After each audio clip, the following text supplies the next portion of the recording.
목회 상담학 2강에 오신 여러분들을 축복하며 환영합니다. 여러분들 한 주간 어떠한 삶을 살고 계셨는가요? 각자 있는 처소에서 각자 그 위치에서 여러분들 분주한 삶을 또한 살으시면서 또한 이렇게 공부할 수 있는 시간을 주신 것 우리 하나님께 감사드립니다. 그리고 아울러 숙제를 또한 해주신 우리 학우님들 감사합니다. 특별히 EHC 그 책에 통하여서 책을 가지신 분은 그 숙제를 해주셨는데 거기서 영적 정서적 나의 그 수준이 아마 해석이 되었을 겁니다. 또한 아직 책이 오지 않아서 기다리고 계신 분들, 저가 누군지 알고 있으니까요. 그 받으시면 역시 해주시기를 바랍니다. 요한복음 우리 5장 25절 이번 학기 우리가 계속 읽으면서 강의 시작하고자 합니다. 진실로 진실로 너희에게 이르노니 죽은 자들이 하나님의 아들의 음성을 들을 때가 오나니 곧 이때라. 듣는 자는 살아나리라. 아멘. 다음 주 숙제입니다. 이번 주 강의 요약을 해주시고요.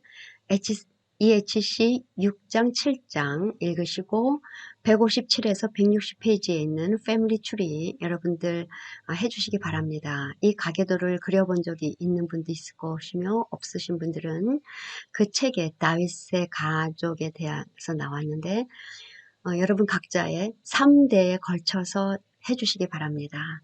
그리고 아울러 162에서 163쪽에 있는 11서부터 13번까지 13가지의 그 질문 여러분들 답해 주시고 그 아래에 밑에 또한 163쪽 아래에 1, 2, 3번 아울러 여러분들 고민하면서 여러분 자신들을 생각을 할 수 있는 그래서 나의 이야기를 해석할 수 있는 그러한 틀을 잡아가는 시간들이 되었으면 좋겠습니다.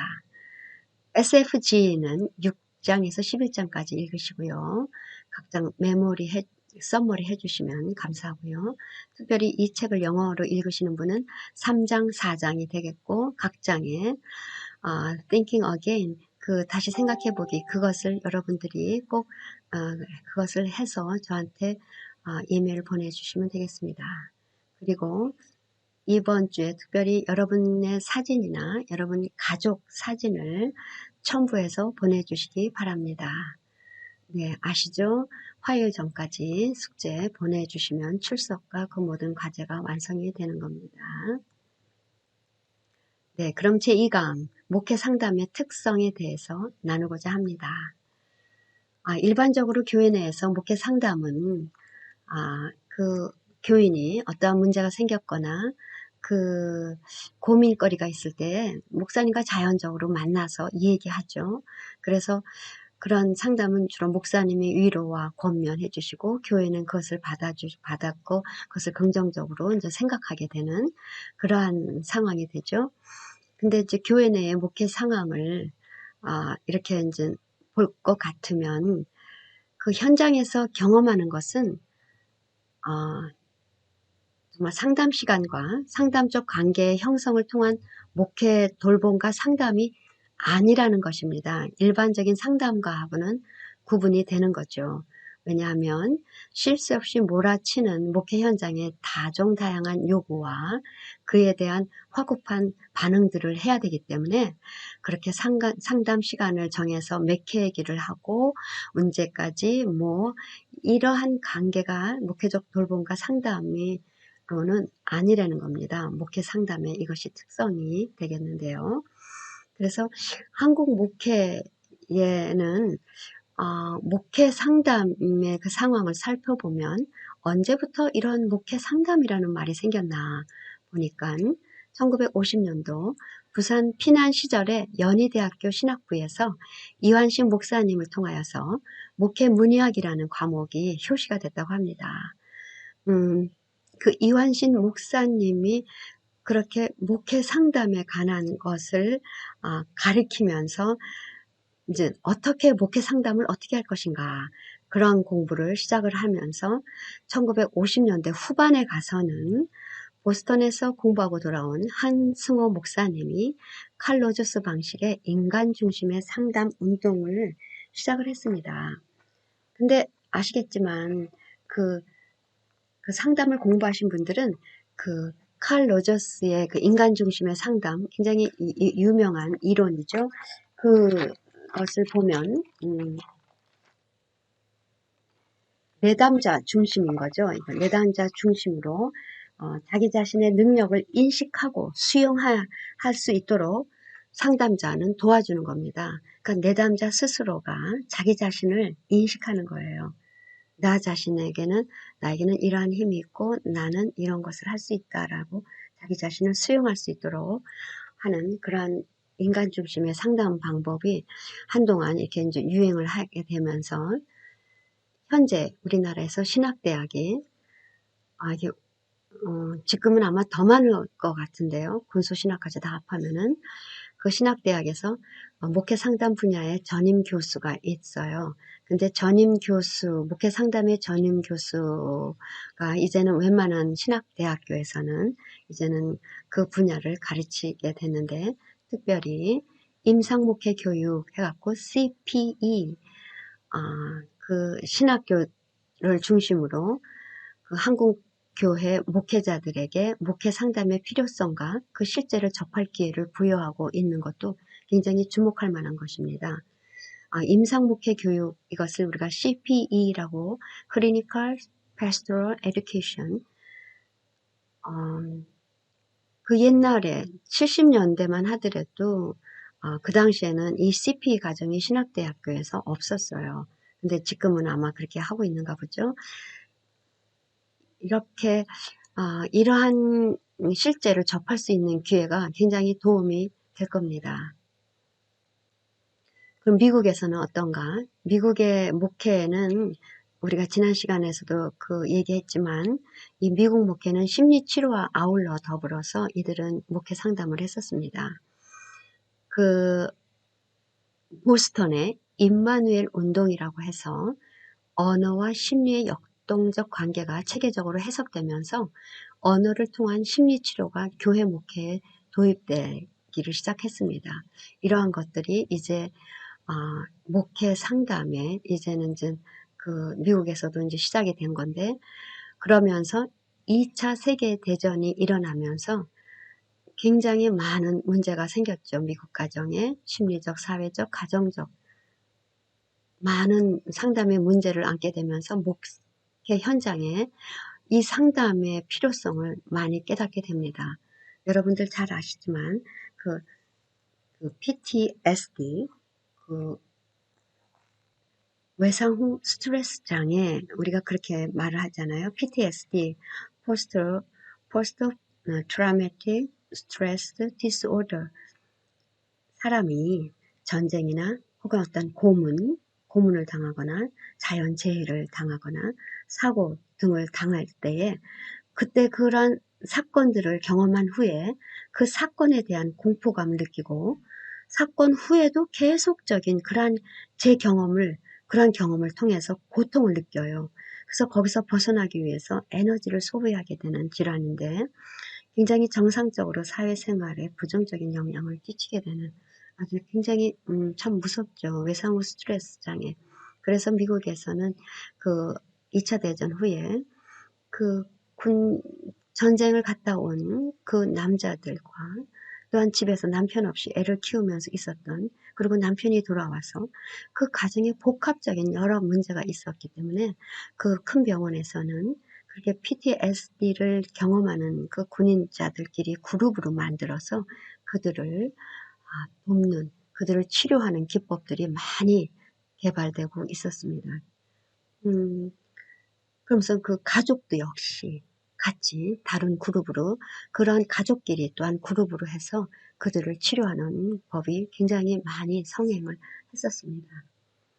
그렇게 하면서 1963년도에 이제 목회 상담 전문가 단체가 생겨요. 그래서 목회 상담자 협회 AAPC가 발족하게 되는데, 그 정관 서문에 이러한 말이 있습니다.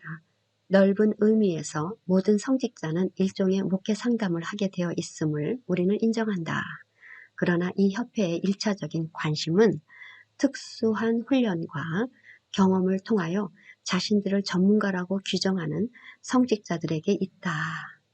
이렇게 전문 목회 상담자들이 자신들의 상담실 혹은 지역 목회 상담센터 같은 곳에서 특수 목회자로 등장을 하게 됩니다. 이 전간에도 얘기했지만 모든 성직자들은 일종의 목회 상담을 하는 것 우리도 인정한다. 그러나 우리 협회에서는 특수한 훈련과 경험을 한 자들을 전문가라고 우리는 그렇게 규정하는 성직자들을 우리는 목회 상담 전문가라고 우리는 하고, 우리는 그 협회에 이분들을 우리는 모신다. 그런 분들이 모인 곳이다. 이렇게 하면서 특수 목회자로 이제 등장하게 됩니다. 그러면서 미주 내에 그러한 비판과 이제 자성의 소리가 이제 나오게 되는데, 그 목회 상담이라고 하는 것이 pastoral counseling이잖아요.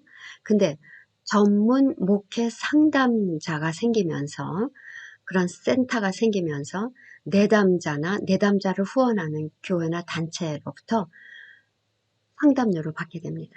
일반적인 목회 상담자는 그 교회라는 세팅에서 상담을 이루어질 때는 돈 받고 그런 거 아니었잖아요. 근데 전문 목회 상담자가 생기니까 그런 센터에 와서 할 때는 상담료를 받게 되면서 일종의 전문화를 이루면서 거기에 하부 구조적인 문제들이 생기게 됩니다.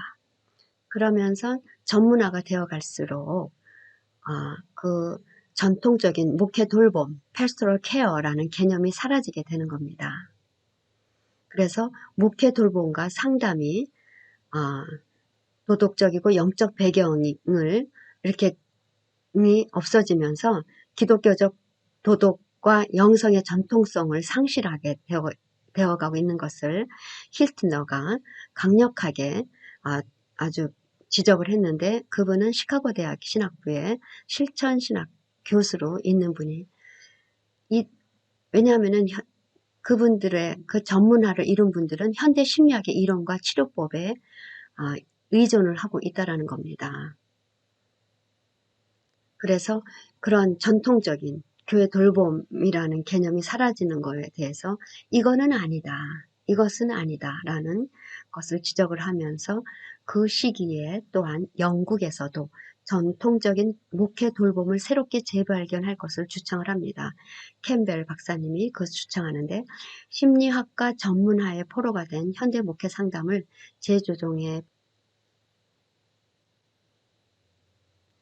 그러면은 교구 목회 상담이라는 것은 뭘까요? 목회 상담 우리가 그동안에 했는데, 교구 목회 상담, 그렇게 목회 상담이라는 것을 이렇게 하다가 전문인이 생기면서 그들이 하는 방법은 현대 심리학의 이론과 그 치료법을 기준으로 해서 상담이 이루어지는 것을 교회 목회자들이 이것을 지적을 하면서 이렇게 돼가면 안 된다, 이렇게 하면서 교구 목회 상담이라는 것을 그들이 이제 말을 하기 시작을 했습니다.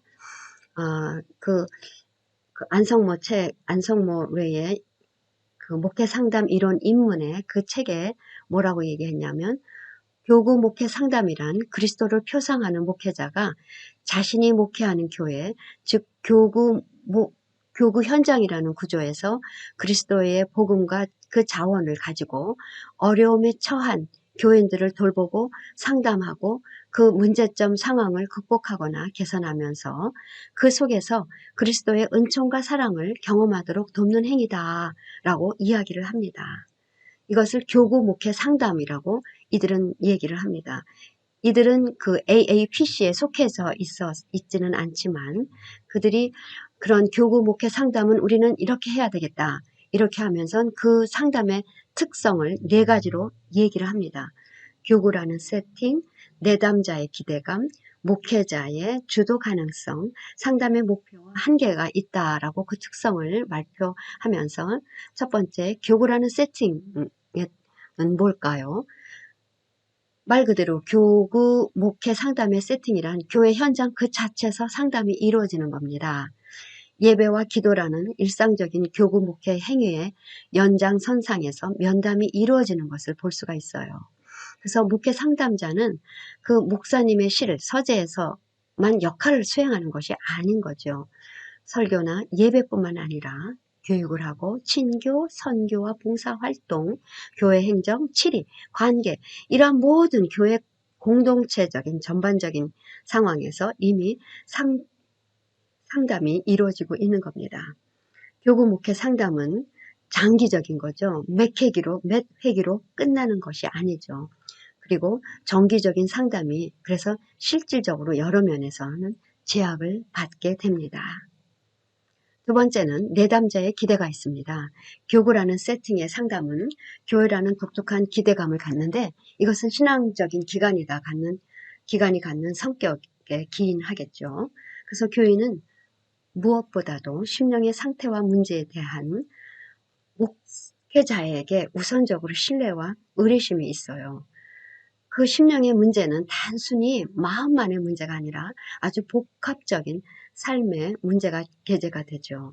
그래서 개인과 그 가족의 삶 전체를 알고 있는 그 목회자에게 이 교인은 찾아오는 거죠.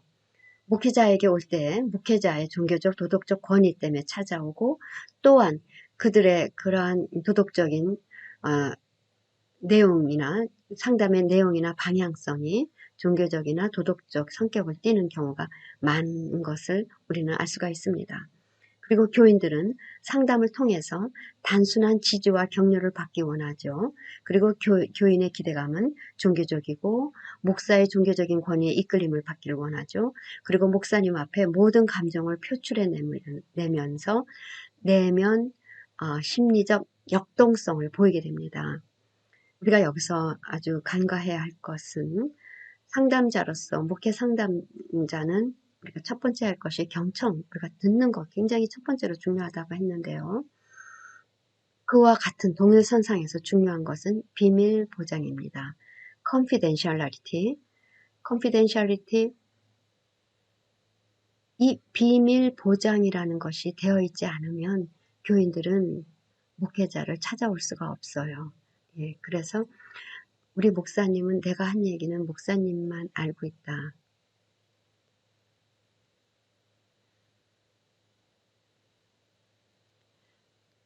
교인들은 상담을 통해 단순한 지지와 격려를 받기 원하며 교인의 기대감은 종교적이고 목사의 종교적인 권위에 이끌림을 받습니다.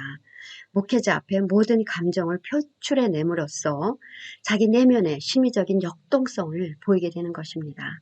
우리 상담사나 목회 상담자에게 중요한 첫 번째가 우리가 경청자라고 얘기했는데 그 경청하는 거에 동일한 선상에서 중요한 것은 비밀 보장입니다.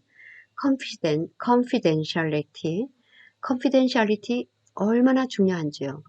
이 내담자는 목사님이 비밀 보장한다라는 것이 그러한 기대를 하기 때문에 자기의 내면의 심리적인 것들을 표출해내면서 그 역동성을 보이게 되고 그리고 우리는 그것을 들음으로써 그분의 그 문제들을 우리는 더 잘 파악할 수가 있게 되기 때문에 비밀 보장 굉장히 중요합니다. 그 다음 세 번째 목회자의 주도 가능성입니다. 힐트너가 한 말 중에서 자상하게 염려하는 관심이다. Tender solicitous concern.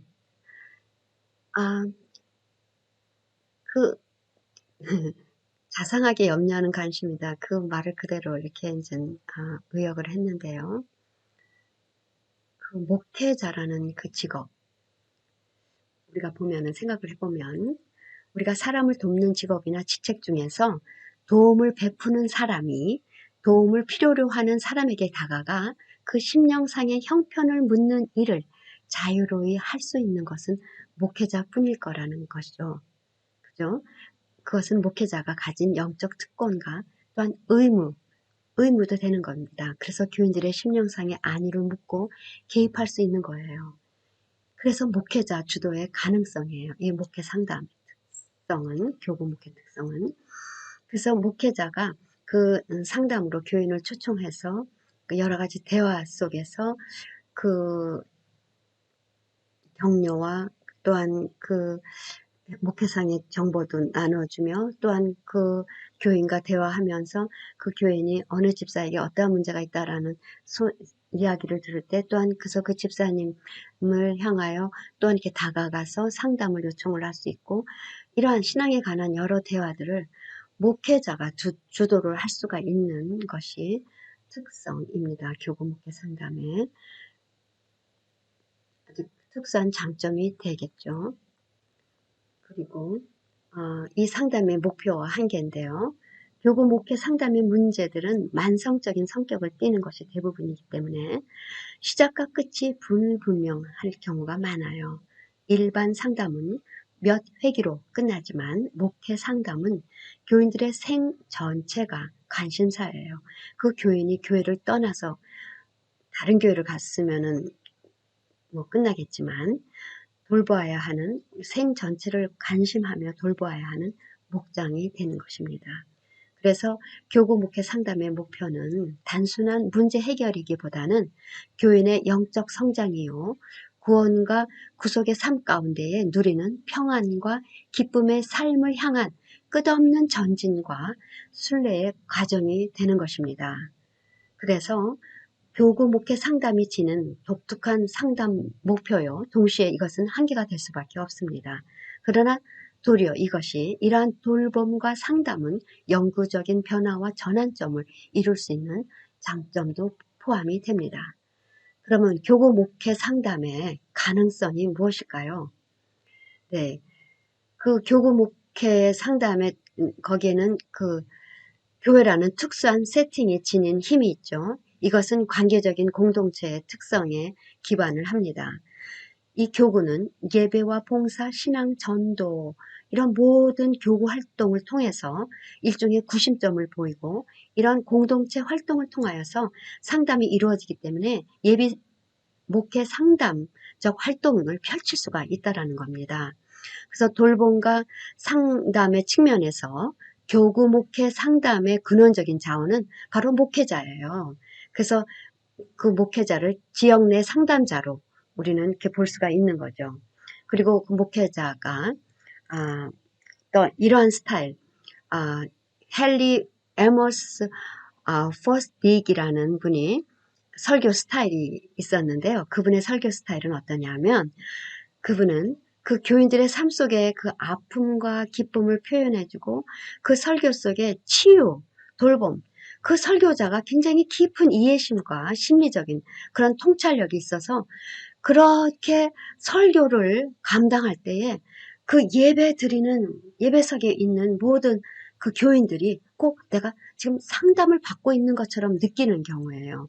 그것을 생애 정황 설교다, 라이프 시츄에이션 프리칭 그렇게 얘기를 하는데 아마 이런 설교 스타일을 하시는 분들이 있을 거예요. 그래서 어느 때는 우리 목사님이 지금 내 문제를 꼭 알고 있는 것처럼 얘기하시네. 이러면서 내가 꼭 지금 상담을 받고 있는 것처럼 예배 시간에 그렇게 될 경우에는 이것은 1대1의 상담이 아니라 그 공동체 전체에게 상담을 하는 것 같은 그러한 케이스가 되겠죠. 우리가 이렇게 깊은 이해심과 심리적인 통찰력이 우리 안에 개발이 된다면은 사람들과 얘기할 때에 참 굉장한 도움이 될 것입니다. 그리고 그 다음에 그 가능성은 신방입니다. 교구 상담 자원의 중요한 부면인데요. 우리가 신방할 때 뭐 그 직장으로도 신방을 갈 수도 있으며 혹은 뭐 어느 특정한 장소에서 신방이 이루어질 수도 있는데 우리가 주로 이제 그 집으로 집 안에 가서 하거나 또 요즘과 같이 그렇게 노령시대에 노인 많은 분들이 집에서 나이 드신 분들이 집에 계시는데 혹은 양로원에 계시는데 그들을 신방에서 돌본다라는 차원 가서 같이 말씀을 나누고 상담을 한다라는 것 그래서 이 신방이라는 것이 굉장히 중요한 상담의 중요한 한 파트가 됩니다. 그래서 신방 전도사, 신방 목사가 이렇게 따로 있는 것처럼 이것은 교구 목회 상담의 아주 중요한 자원이 됩니다. 목회 상담의 자원과 그 전망 교구 목회 상담의 자원과 그 전망은, 교구 목회 상담의 자원은 첫 번째는 바로 그 목회자 자신입니다. 그 목회자가 성경 사용의 재해석이 필요합니다. 그래서 그렇게 하기 위해서는 성경을 연구하고 훈련이 필요한 것, 그리고 기도의 문제입니다. 기도는 정말 중요한 돌봄과 상단적인 측면에서 너무 중요한데, 단순히 복을 비는 기도가 아니라 효율적인 기도에 대한 연습과 실행이 필요합니다. 그리고 신앙적인 경건한 내용의 책자들을 여러분들이 많이 활용하시면 좋을 것입니다. 공동체 생활과 공동체적 자원인 것입니다. 그 공동체에는 다양한 구성원이라는 자체가 자원이 되는 것이죠.